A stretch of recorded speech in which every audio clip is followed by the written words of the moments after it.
Meet Blake, the self-proclaimed laziest entrepreneur alive. He grew up in Portland, Oregon, the headquarters for Nike shoes. He began working at Nike after dropping out of college due to excessive partying and substance abuse. By chance, he was introduced to reselling, then went on to sell over $2 million worth of sneakers online by himself. I sat down with him to find out more about his story and how he was able to scale his business. Yeah,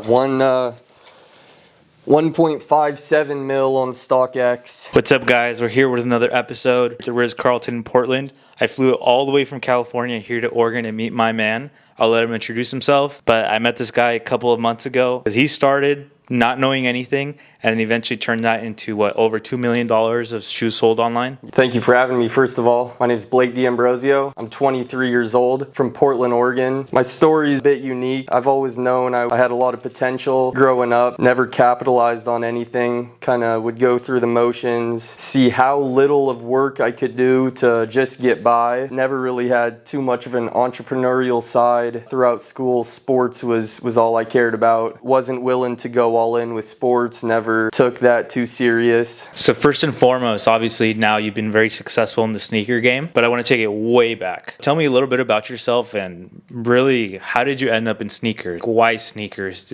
Did you grow up collecting a lot of sneakers? Growing up on the West Coast, we have Nike, obviously. They were out of reach for me. I couldn't afford to get whatever I wanted. Seeing my peers around me getting so excited when they got their first pair of fours or whatever the case was, that kind of sparked that interest. So you grew up, sounds like middle class. You weren't living in a shed or anything, but you weren't rocking new release of Jordan every week. Grew up pretty fortunate, kind of a comfortable, complacent atmosphere. So it was basically up to me to want to start getting that collection going. Were you complacent because everyone around you was complacent, or was it just that you were lazy?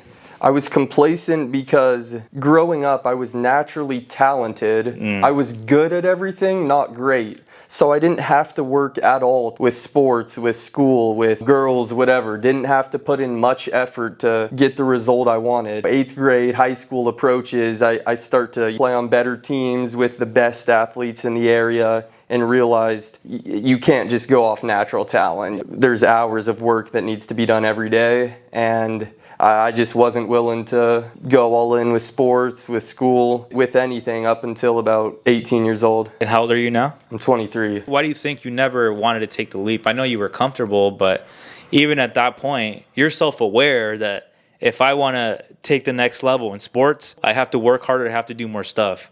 But even then, you were still like, nah, I'm not going to do that. Could you talk a little bit about your kind of thought process behind that? My self-belief started diminishing a little bit because of the work I wasn't putting in. I started thinking, maybe I'm not him, as they say. Maybe I'm not who I thought I was. Went through a long period of terrible mental health. You were a gifted child, whether that was in sports or whether that was academically, so you didn't really have to work as hard. But I almost call that a curse because in your head, you know you can get away with it, and it builds very, very bad habits you eventually became aware of. What age were you starting to be more reflective and being like, oh shit, what I'm doing right now isn't working, and if I really want to take my life to the next level, this is what I have to do? I went to the University of Oregon for about 2 months, and that's when I hit an all-time low. I was 2 months into college, and I didn't take a leap of faith going to college. I took the easy route of where everybody that I knew was going to. I just felt out of place. I thank my parents for noticing how bad of a spot I was in. They were the ones who actually took me out of college. Took about a month to get my feet under myself again. That was a full reflection period of what do I really want? Am I meant for this traditional life? I know I've said my whole life I'm meant for more, but let's dial that in right now. What does that really mean? And that was just before, so I believe early 2019. And then in college, was it really difficult for you? Is it too much partying? It was all the vices, but then also just doing the same thing as everybody else. I was in a position where I kind of had to leech on, and that's never been me. I've always been the guy to, everybody goes here, I'm going here. Once I kind of just came to my senses but the vices, I mean, smoking, drinking, like I was still doing that, just sometimes even by myself, like a loser. That's when I knew that the college lifestyle wasn't for me. So then you come home, you're in Portland again, it's 2019, you get your mind straight. So then what's next? The first period of when I got home, we were smoking, drinking, doing that all day, every day. Kept it Video going. games, kept it going. Yeah. Fast forward a month, plan it out, and shoes, which I have always loved and enjoyed. I thought, I'm in Portland, Oregon. What better way to get around shoes than Nike? Applied for a job, I think that was late 2019. Got me around what I actually enjoyed, even though my mind was only on consuming shoes, something I had always dreamed of, to actually be able to afford and have access to these shoes. Take the job because you want to be around sneakers. Did you really have a plan behind anything, or were you just kind of like,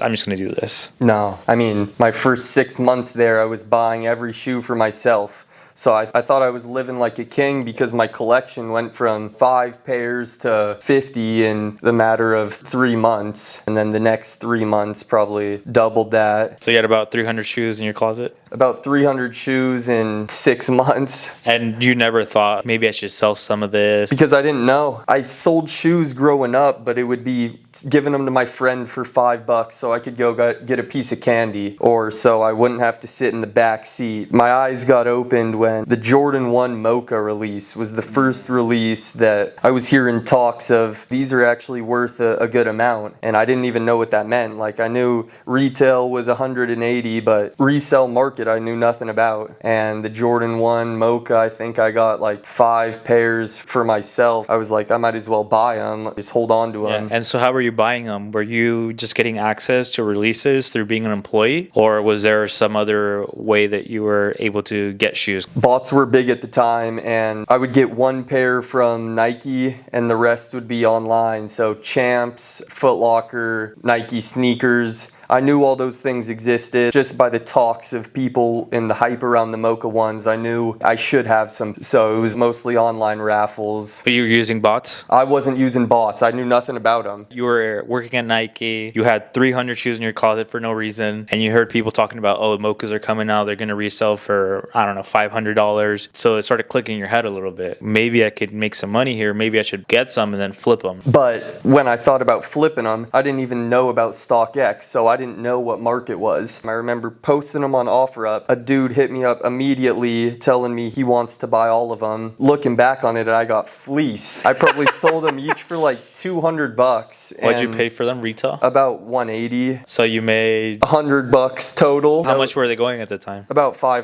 Jeez. It was my guy Jonathan Souls. He was the one who scooped them up, and ever since then I saw he got about 100 pairs of Mochas and posted a big picture. So that opened my eyes. Ever since then I just started reaching out to that dude and saying, what do you do? How are you finding out what to buy, where to buy, what's worth what? This guy essentially became your mentor. For a bit. We weren't working close, but on OfferUp I would hit him up. He was showing me the way, mostly by me just watching what he would do, and he would give value to me, but we live far away, so I didn't really know the questions to ask. I guess in this time it sounds like that whole picture of reselling is coming together in your head. How do you approach it now that you know that the Mochas you essentially gave out for free, you could have sold for thousands of dollars? So I thought, how can I fleece the next person? Simple as that. I had no capital at the time because I was spending it all on shoes for myself. Not like you make a lot of money working No, not retail. at all. Minimum wage. And for some reason, I was always a consumer growing up. After the Mocha 1 release, I had no money in my bank account, had all these shoes. My whole mindset changed between consuming and wanting to look good for other people, wanting to wear designer, the flash. It changed to, I don't care about any of that. I only want to be making money. I'm not people thinking that I'm making money. And that's always what I wanted, is people to think I was making money or doing a certain thing. And right after that all changed. Got rid of literally every pair of shoes that I owned, except for one that I wore every day for 3 years straight. Had holes out the bottom when I was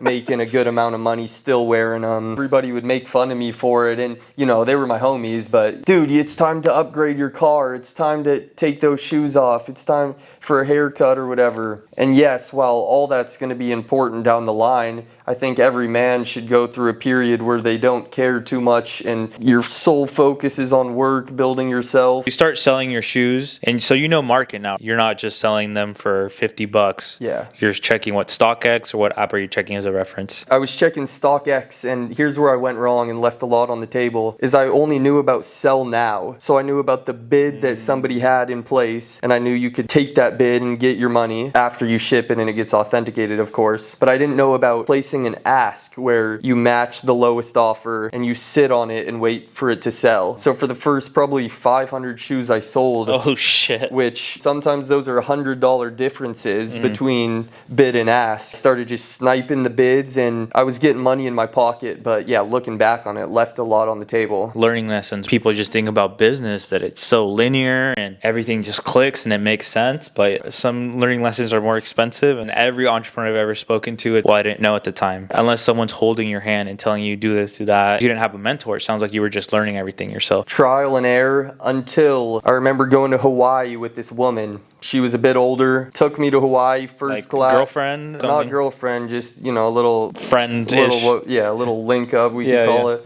But a little quick trip. His sugar mommy. Looking back, kind of embarrassing. First class, nicest hotel or resort in Hawaii. And I'm wondering how she's paying for that. End up going back to Portland, going to her house, opening a room, and it was a full room, probably 1,000 shoes. Oh, so she was a sneaker seller too? Or? Yeah. Oh, shit. And I knew that, and I kind of knew that's how she was paying for stuff, but I didn't know to what extent. I didn't know that was all she was doing to make this kind of money. Eventually, she kind of took me under her wing a bit, and that was the first hand-holding experience that I got. So she showed me that going through the data, how frequent something's selling, what it sells for, where it's going, who's buying it, all that information led to me doing more research, staying up, actually looking into pairs, and later telling other people, I'll give you $20 on top.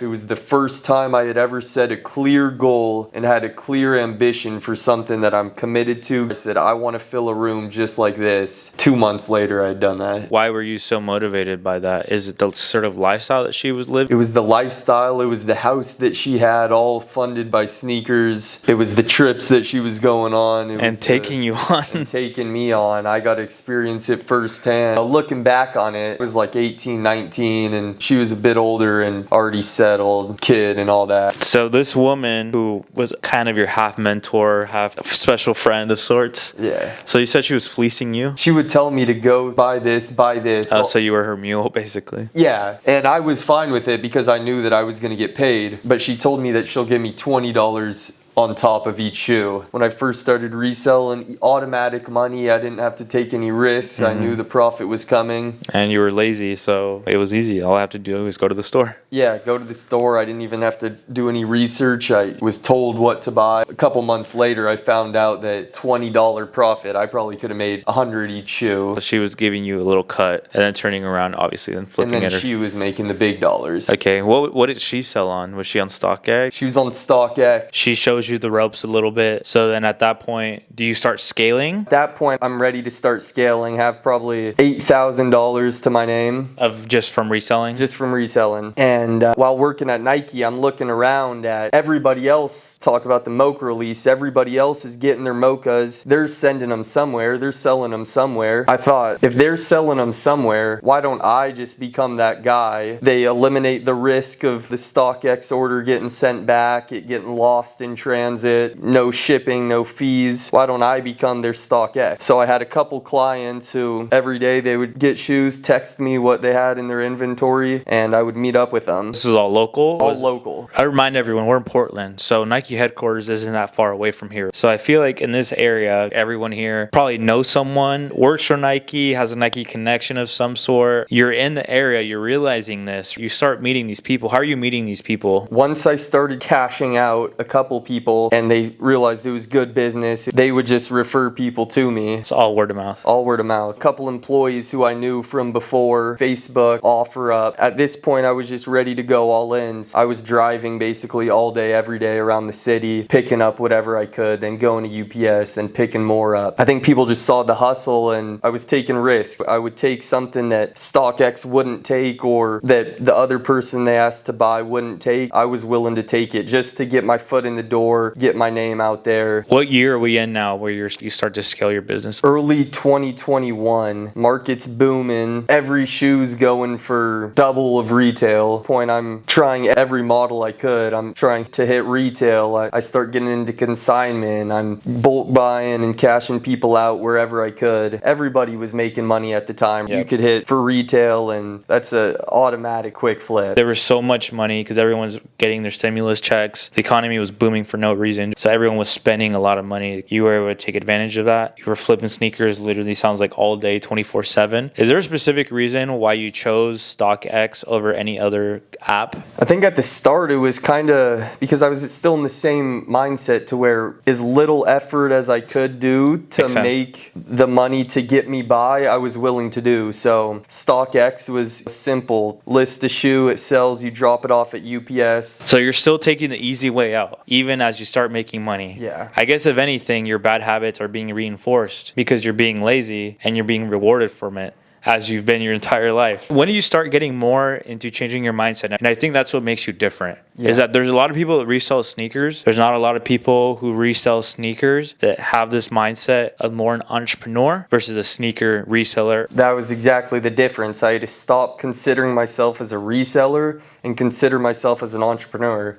And like you said, the bad habits will keep you from doing that. They'll keep you complacent. You could still make good money while keeping those habits up. I think I was making $10K a month while smoking every day. And so you're still smoking as you're scaling your sneaker business. You're still smoking every day. Every day, bro. Morning, night. I was thinking that as you were scaling, you were starting to cut that stuff out. But so you were still keeping all your old habits. It wasn't until that mindset shift of becoming a reseller to an entrepreneur that I had to start changing everything. I had to kill the old version of myself who never worked hard, who never had any goals, who knew he wanted something great, but it seemed so far away and it seemed so out of touch. I mean, nobody around me was doing anything worthwhile. I didn't have people around me telling me to quit these habits because I was making more than anybody else. So that's true. So everyone kind of looked at you. They were looking at me. You're setting the example. Exactly. Mid 2022 that I really started diving into personal development, mindset, habits, and killing that old version of myself. Why did you feel the need to kill the old version of yourself? Because I knew I didn't want to be in the shoe game forever. I mean, you can get out of the sneaker business and have employees work for you and all that, but at the time I wasn't thinking anything of that. It was hustle. I want to do it all myself. I don't want to pay anybody else to do stuff for me. You're going to stay at a certain level by thinking that way. You're not going to expand. So how much time are you wasting a day doing those drives? 16 hours a day. Jesus Christ. Every day. I would be at the gym and I would,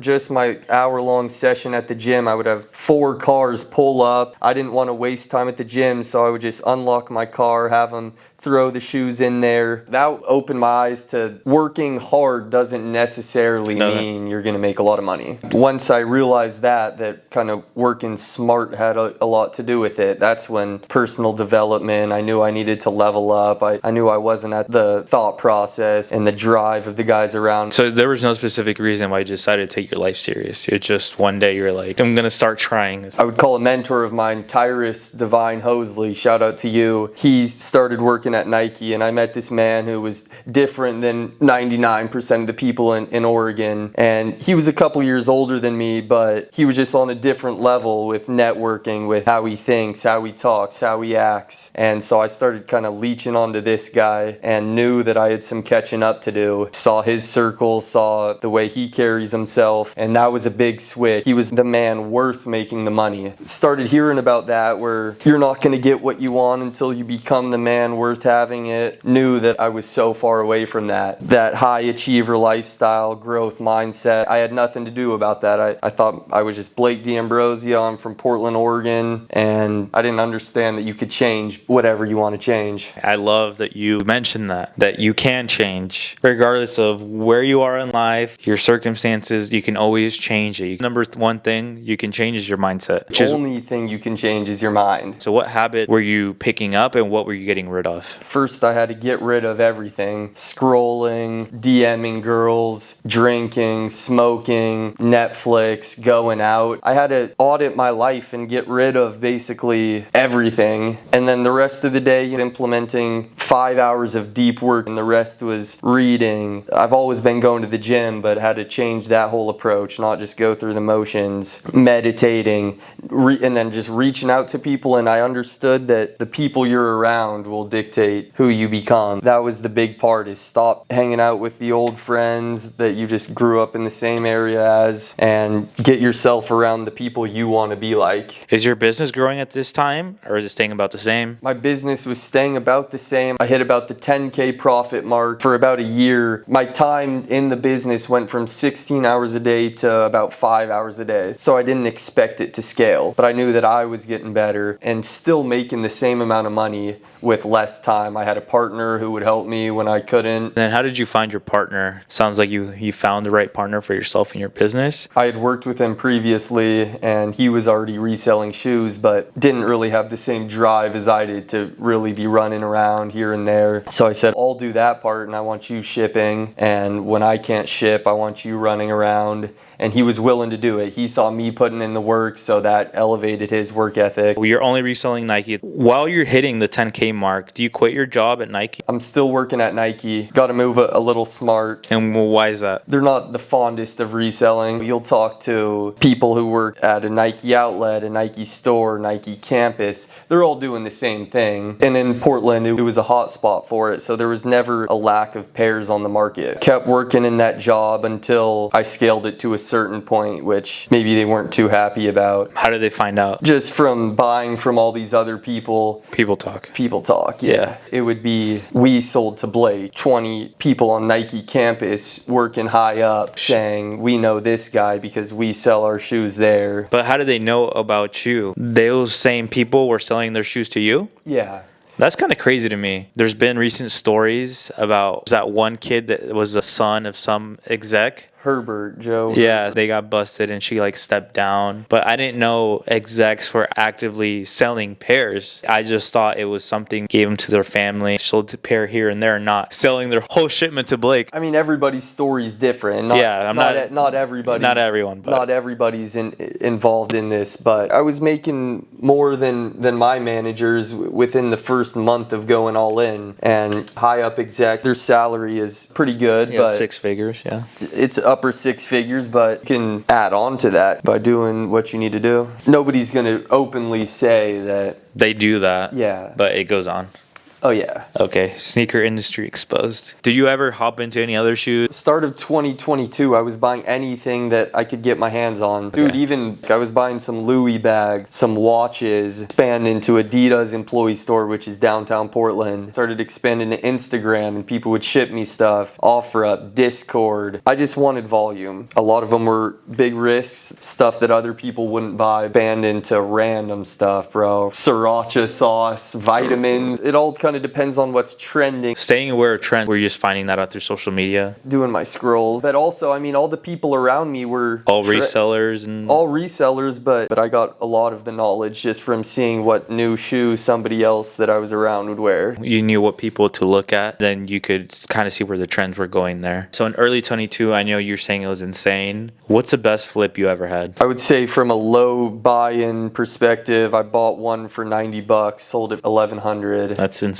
Bought it from someone else? Or Yeah, I bought that one from somebody else who didn't know what they were doing. The goal was sometimes to find people who needed to move and needed the quick cash or didn't know what they had. I would find those on OfferUp, Facebook. So you're saying where you were able to solely scale your business just by hustling harder. Did you ever think about, okay, I'm making 10K a month, I need to reinvest my money into a different business? Or maybe I should branch out and start doing something else? Where you just fully, this is working, let's keep doing it? I knew I was missing something, so randomly I started doing window cleaning, which didn't make much sense because my whole purpose of getting I was kind of slowly starting to be less and less hands-on in the sneaker business. So why don't we do window cleaning where I'm physically washing these windows? Yeah, just like the one right behind them. But the main goal of that was to grow some balls essentially and face a bunch of rejection at the door, learn to sell better.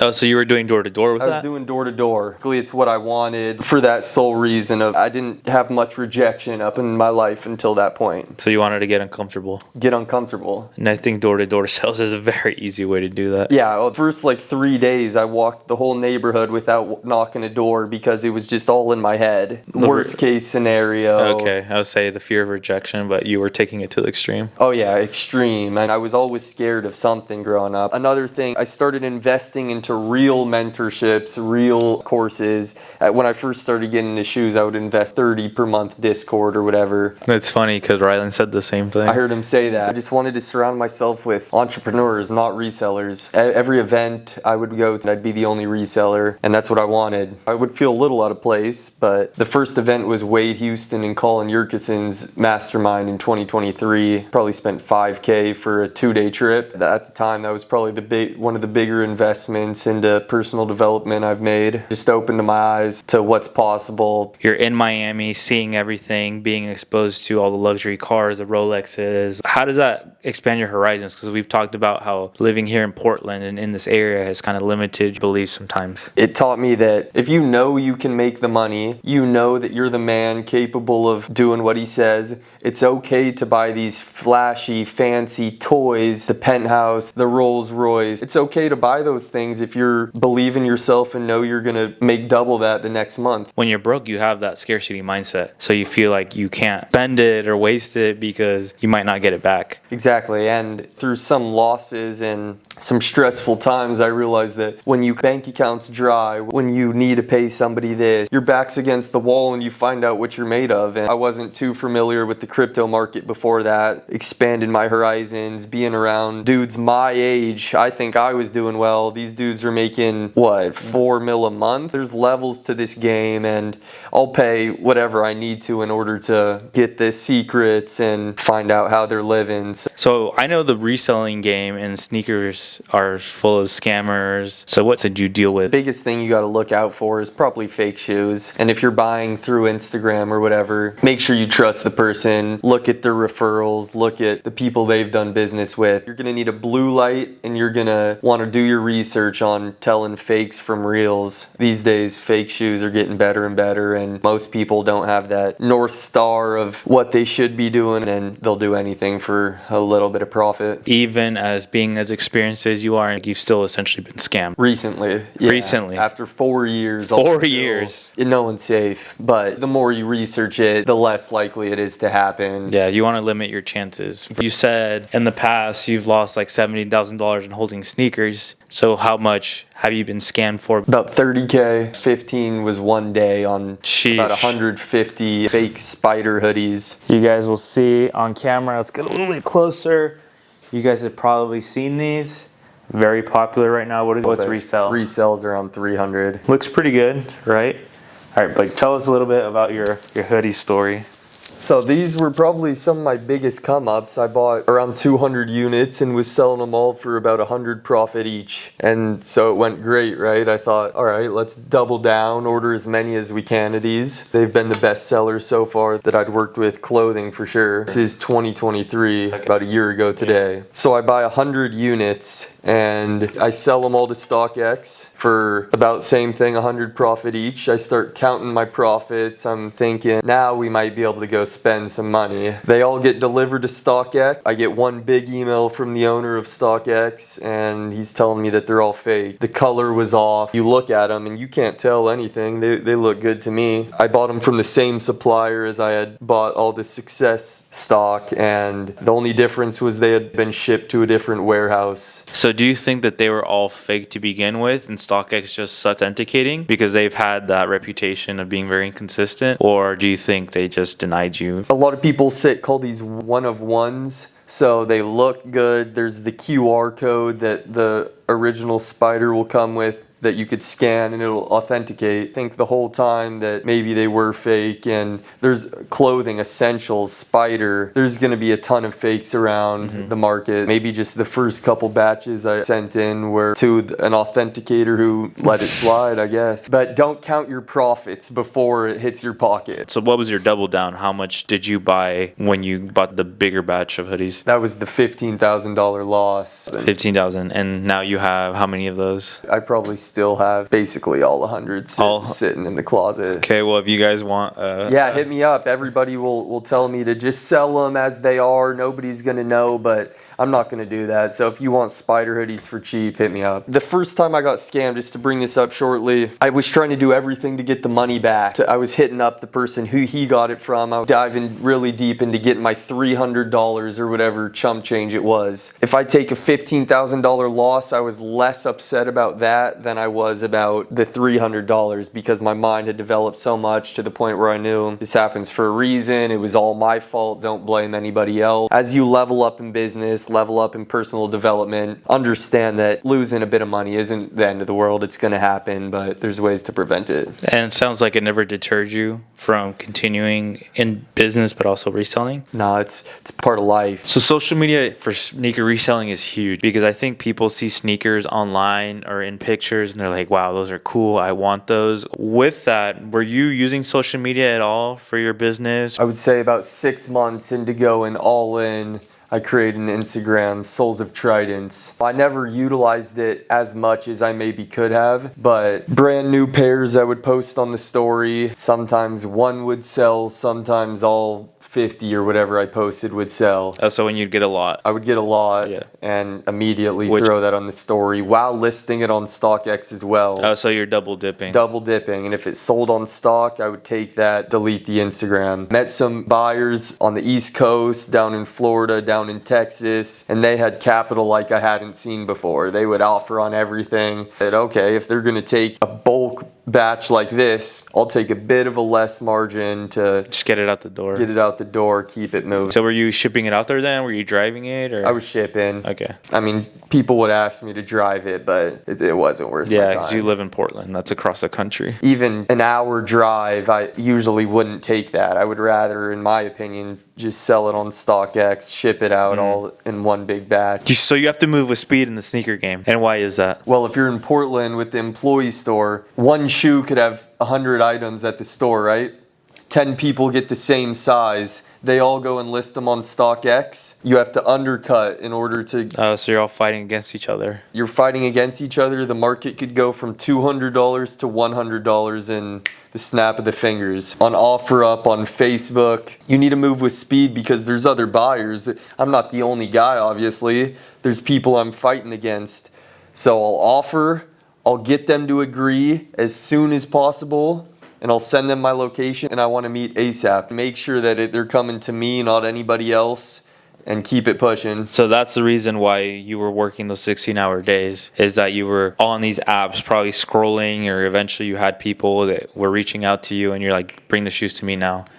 And if I'm scrolling, a client's different. They know they're only coming to me, but on these apps, move with speed because somebody else is going to take that if you don't. Didn't always want to go and meet the person, but if the deal was there, I had to. You got to do what you got to do if you want to make money. Lowballing, I think selling anything online, you're going to get lowballed. You were lowballing too, you mentioned. Why did it work for you? It sounded like it worked well. Don't be disrespectful with it. If they have an item for $300, don't offer $50. But just because somebody has an item listed for $300 doesn't mean you can't at least offer $150 or so. I've had plenty of times where the listing price was $800, let's say, and I ended up buying something for less than $200. People want top dollar, and it might even take a long time. You could offer, people might even get mad at the offer. Let time take its course, wait a month or however long, and they'll end up hitting you again because their item was overpriced. They realized that they just want it gone. Yeah, and they're stuck with inventory. They want the money back, basically. And you were the only one to give them a legit offer. It might have been a low ball at the time. It might have been definitely less than what they wanted to get, but any offer is better than no offer, or know what somebody will agree on. It's true, and the market's changing constantly, right? So something that's 800 one day might be worth 200 the next. Exactly. Portland is a perfect place for sneaker reselling. What do you think about that? 100%. Environment plays a big role in everything. The closer you are to the people who know what's going on, the more information you'll get, the more money you'll be able to make. There's just so many people who work for Nike in Portland, so there's always going to be pairs available to buy. You're one person away from finding a 500 pair storage unit that somebody's looking to sell. I don't think you're finding that many other places. I was talking to you about this because I'm from California. There's a sneaker culture there for sure, but it's way more competitive because there's not as many pairs to go around. Back home, you're only going to really find fakes. Or you'll find the hype stuff, and the way you can make a lot of money in a place like California is if your marketing on Instagram is super good and you know you can sell stuff for above market, then of course you're going to be able to buy pairs. But me personally, I've never been a fan of selling stuff for way above market. I want the buyer to be happy. I want myself to be happy. You can find low prices here, which you can't find at other places. So you actually just got a text too, right? You had someone reach out to you. What are they looking to sell? Dior's to you, or what are they? 3 pairs of Dior, 1 Lowe's. Sell for how much? About $5,000 each. Okay, and then how much were you offered them? I'll probably buy them for about $3,500 each. So coming around with $6,000 in profit after you sell them? Yeah, I mean, something more high-end like that might take a bit longer to find the buyer, but all said and done around there. You mentioned that now you've lost upwards of 5 figures holding on to shoes. And is that because you were hoping that they would go up in value? Like I said, when I got into the game, everything was an upwards trajectory. Buy a Dunk for $100, hold it till $250,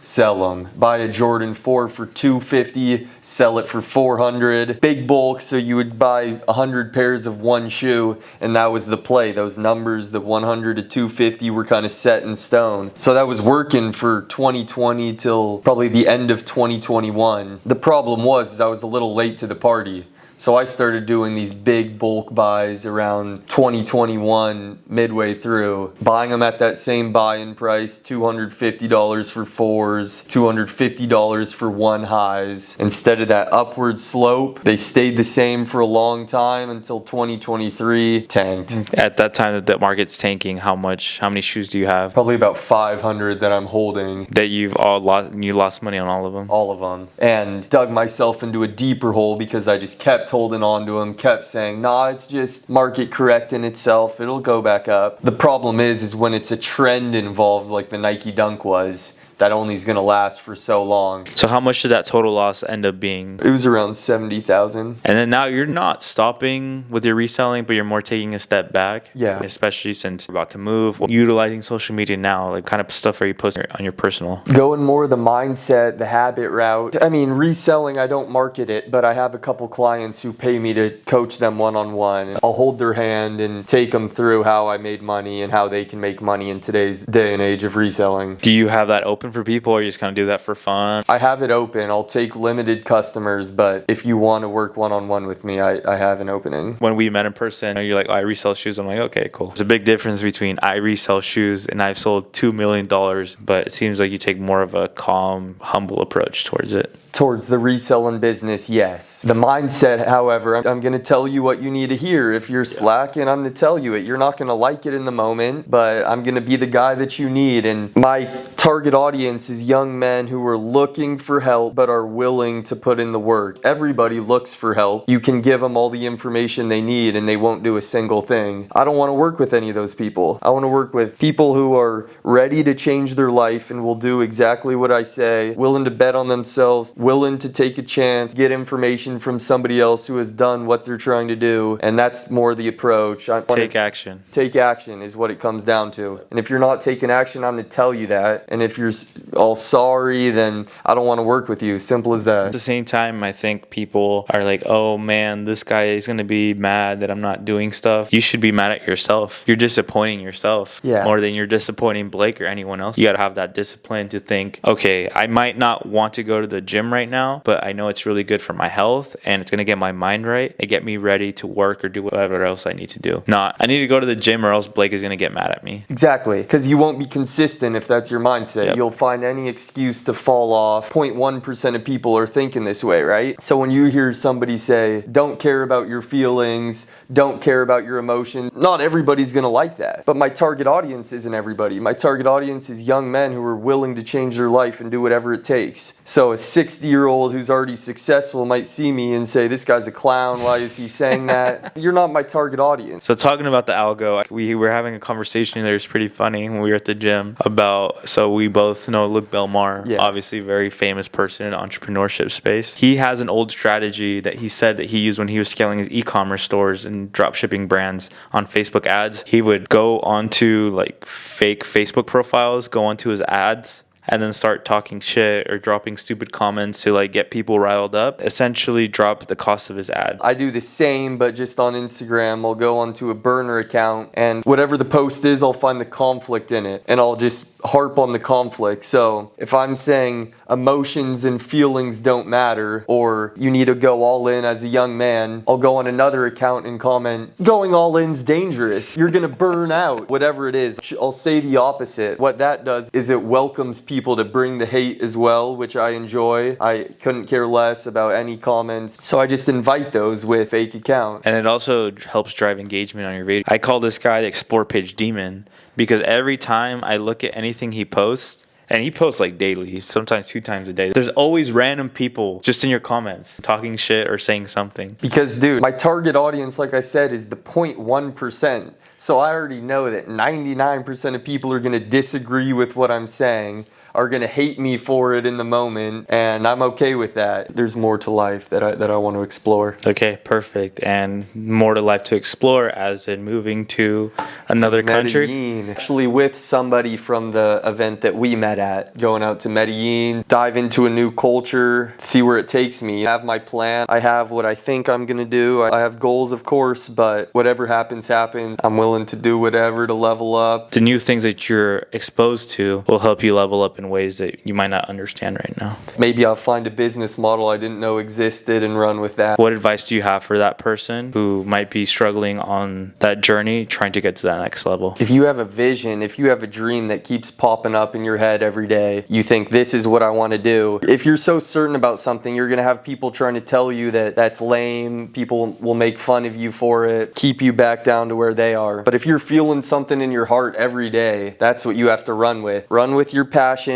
Don't listen to the critics. Follow your heart and don't let anybody tell you different. Something's telling you to do something and you're feeling it from your heart, run with that. Everything can change with one decision. You're one day away from changing your whole life, and 99% of people will never take that leap of faith, but one mindset shift away from turning everything around. Thank you, Blake, for sharing your amazing story. So do you have any final thoughts or things that you want to share with the audience and maybe people that are in the same shoes that you were in a couple years ago? To the younger generation who knows they're meant for more, start working on your mind as soon as possible. 2 people with the same skill set, one works on his mind, has a growth mindset, takes responsibility for everything in his life, compared to the person who doesn't, is basing it all off skill, off what they think they know. Talent, are going to be in 2 completely different fields. And that only separates more and more as you develop. So the sooner you can take responsibility, take control of your life, the better you'll be in sports, business, whatever the case is. And then for shoes, now's the time to get in. Like I said, everybody's leaving. I'm even leaving a bit. The Portland area's opened up a bit. I had it on locks for a little while. It's gonna be a hole in the market for some other young stud in the area that wants to get it rocking, if you have questions or want me to hold your hand through the process, let me know. Put up his Instagram here where you guys can reach him. It might not be now, but this could be a position play for someone. We're giving free game right now. 100%. This could be a position play for someone who's in the Portland area to start stacking up money in some other job right now, buy some stuff up, and position yourself to be cash heavy. So when the market starts booming again and Blake's in Colombia, you reach out to him and ask for his connects. The rest of the year you grind. You said you think the sneaker will start bouncing like next year, the end of next year? Probably late next year. Into 2026. If you're 16 years old, that'll be by the time you're 18. Blake just give you the play-by-play on how to do it. Just because the market's not good right now doesn't mean you can make good money. And if you can make good money right now, Lord knows what you're going to do when market corrects itself. If you're going through the hard times, then when it becomes easy, it's so much easier to make money. You heard it here. You guys know where you can find Blake. Thank you very much for coming on the podcast, man. Thank you for having me, brother. Absolutely. Any other entrepreneurs that want to cup on the show? I'm flying all over the country. Came here to Portland. Blake was gracious enough to fly me out and put me in such a nice place. So please feel free to reach out to me. All right. Thank you guys. Peace.